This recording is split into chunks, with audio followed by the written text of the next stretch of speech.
That's it, one way, no, nowhere. 20 minutes, keep walking. Bună ziua, dragi prieteni, dar și dușmani! 20 minutes, 2 minutes. Ce căutăm noi astăzi în aceste tuneluri? Căutăm un pic de istorie. Este foarte întuneric acolo și foarte strâmb. Okay. You ask me that. Yeah, guys, so if you want to get out, you make a left. If you go straight, you go for 20 meters more, yeah? Dacă vrei să scapi, poți să ieși mai devreme. I'll go straight. Dacă ai spirit de soldat, mergi până la capăt. Wow! Dar unde ne aflăm noi?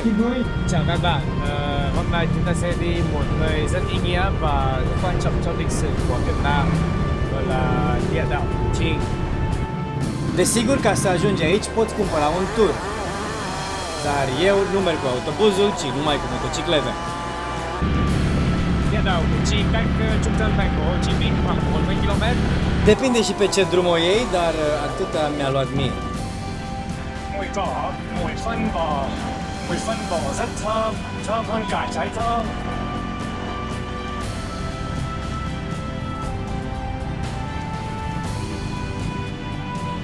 Indiferent cu ce mergi, când ajungi aici, vei cumpăra un bilet.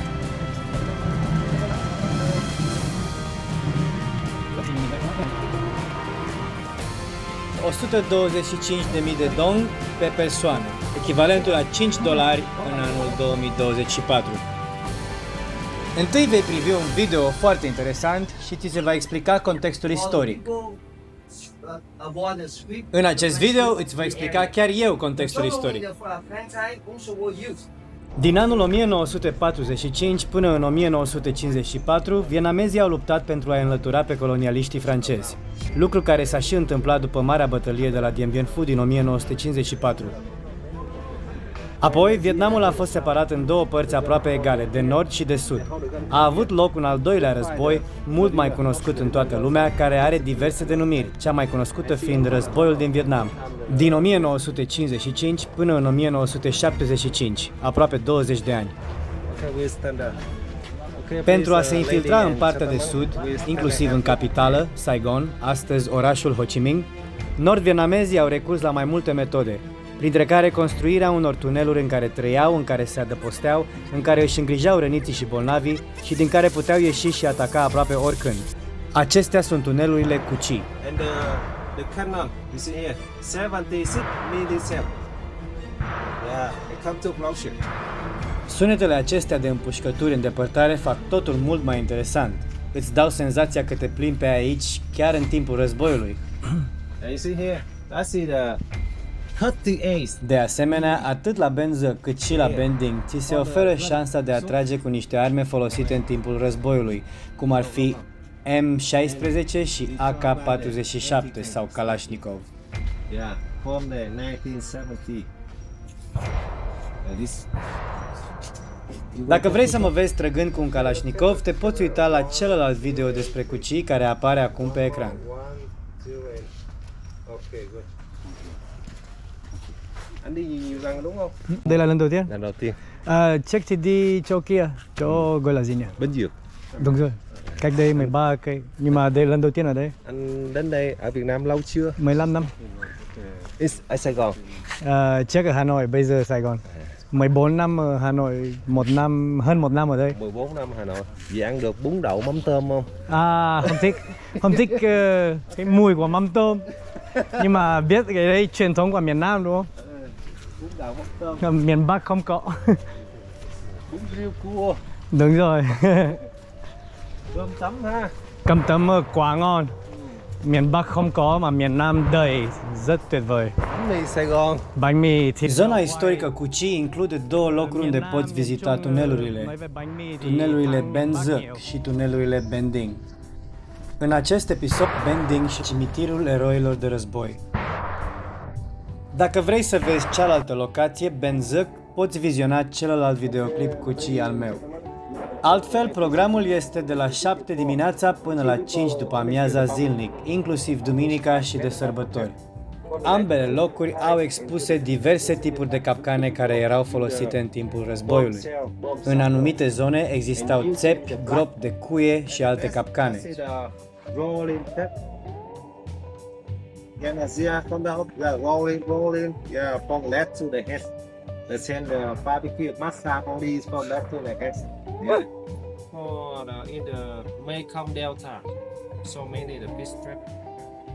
In the Kuchi, the area have many the fish trap like this. Set up on the river, right field, like this. Yeah. On the top of the water, when the Zia come to find the Kuchi area, step on like this. The hit the that is when they put was stuck by the physical, maybe how together. To the hospital, the doctor cut the metal spike, wound this, and have another name. Let's see, a song will be kept. That's they was this. So, and the next step, let's see the C stuff. Set up like this. If enemy step this side, hit the left and the knee. Another side, hit the shoulder. Yeah. And the top. We step back behind the shoulder. 1, 2, 3.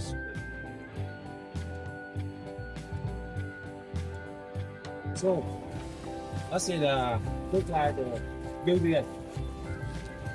Cu o forță și o voință puternică, armata și localnicii din Kuchi au creat un sistem de tuneluri verticale și orizontale, cu mai multe etaje, de peste 200 de kilometri lungime sub pământ, combinate cu aproximativ 500 de kilometri de tranșee și fortificații la suprafață, ca o capcană care efectiv a îngrozit inamicii.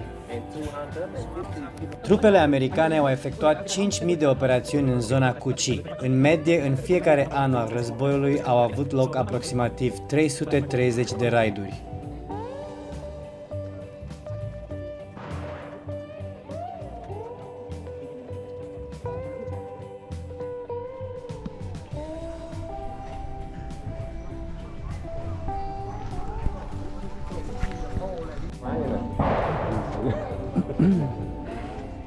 În jurul intrării și ieșirii din tunel se aflau multe țepi, gropi de cuie, mine mici și mari. Aceste zone erau numite zone mortale.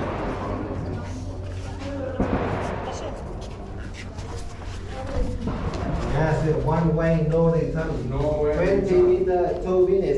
Keep walking. Au fost de asemenea instalate lansatoare de grenade antitank și anti-elicopter pentru a distruge și a preveni apropierea trupelor inamice.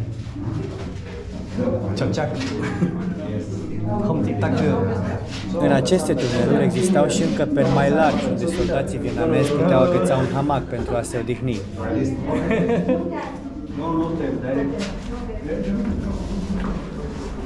Okay, ciao. Ciao. Yes. Ciao. 20 meters, 2 minutes.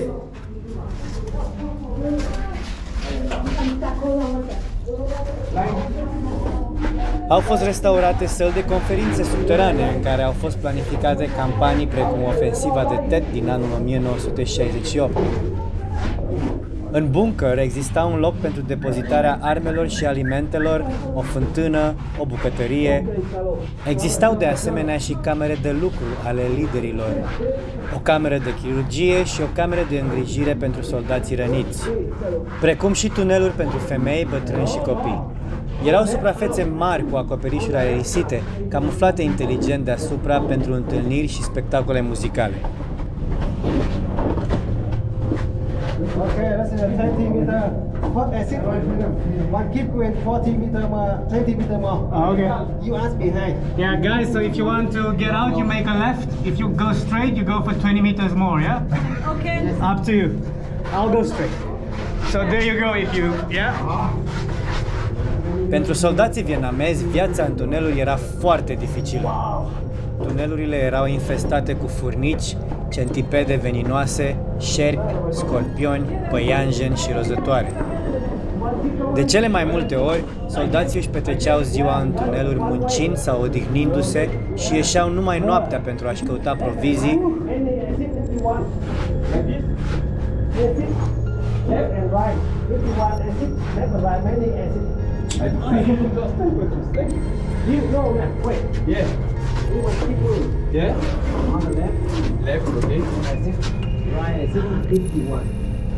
And here there's a Thái ở chi phiêu thôi ở yeah. đâu vào Okay. left and right medic and sit like this If I want to, Bên phải cũng là ra đúng không? đúng rồi if I one more on the right, on the left. one way There's an exit. Okay. Okay, I have to go left or left. Okay, right here. quick let's go Enough for you. One more. 40. 60. Good. No problem. no problem Không vấn đề gì hết. You no problem. I have problem. Okay. So the next one we go out, yeah? No problem. Lối ra tiếp theo là ra cũng được. Alright, exit on the right. You going? You going? Yeah. I reckon I can do more. Yeah. Chỉ là mỏi chân thôi. Uneori, în perioadele de bombardamente puternice sau de mișcare a trupelor americane, soldații vietnamezi erau forțați să rămână în subteran mai multe zile odată. Bolile erau răspândite printre oamenii care locuiau în tuneluri, în special malaria, care era a doua cauză de deces după rănile de luptă. Go straight. Straight to one. Keep going, go straight. Wow. Right exit. Keep going. Cái này khó khăn bài squat. đúng rồi Thôi mà squat. Ok ha. lên Thoải mái. thoải mái ha Vì kiếp trước là người Việt ở đấy mà. đúng rồi Ok, cảm ơn bạn nhiều. Rất hay. Và bây giờ chúng ta ra ngoài. Wow.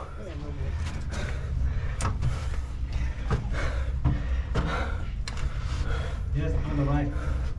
Exit.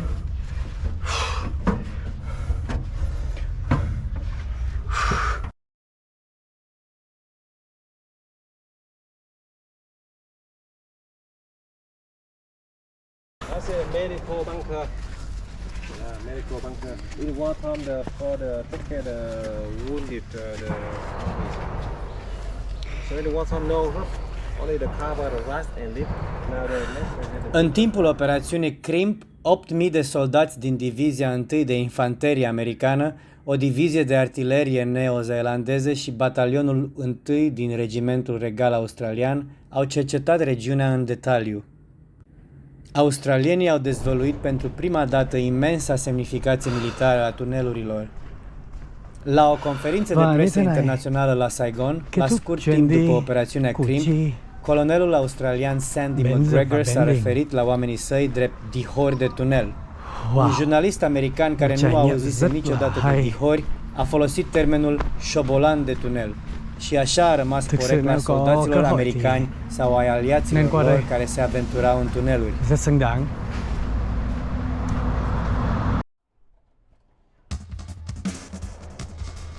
Iar în încheiere, câteva momente la cimitirul eroilor din Cu-Chi.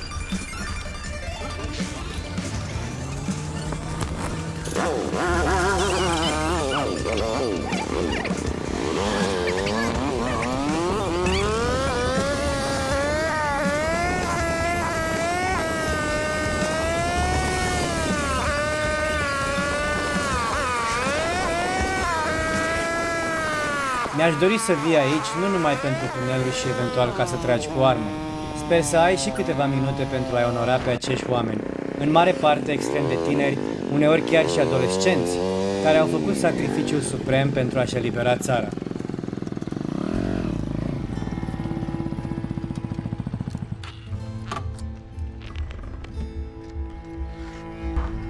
De-a lungul războiului, avioanele americane B-52 au bombardat masiv aceste tuneluri.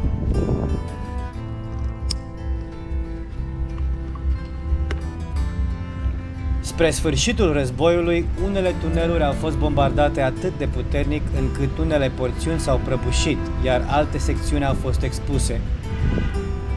Đây là Nha Trang, các liệt sĩ Củ Chi. Dar bombardamentele acestea nu au putut distruge marea majoritate a acestor tuneluri. În schimb, în această zonă au murit peste 10.000 de civili și 10.000 de militari.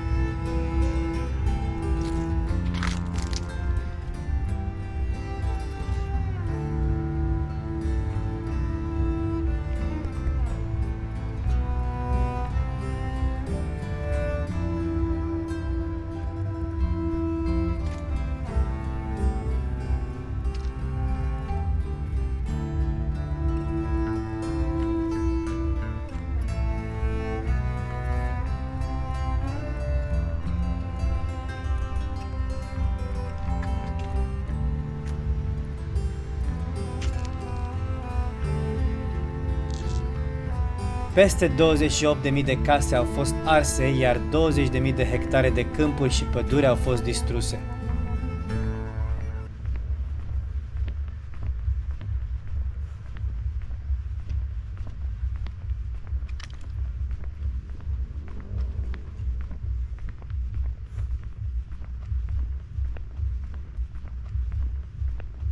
De-a lungul războiului, tunelurile cu Chi s-au dovedit o mare frustrare pentru trupele americane din Saigon. Soldații nord-vietnamezi erau atât de bine infiltrați în zonă încât, de prin 1965, aveau capabilitatea unică de a putea controla unde și când aveau loc bătăliile.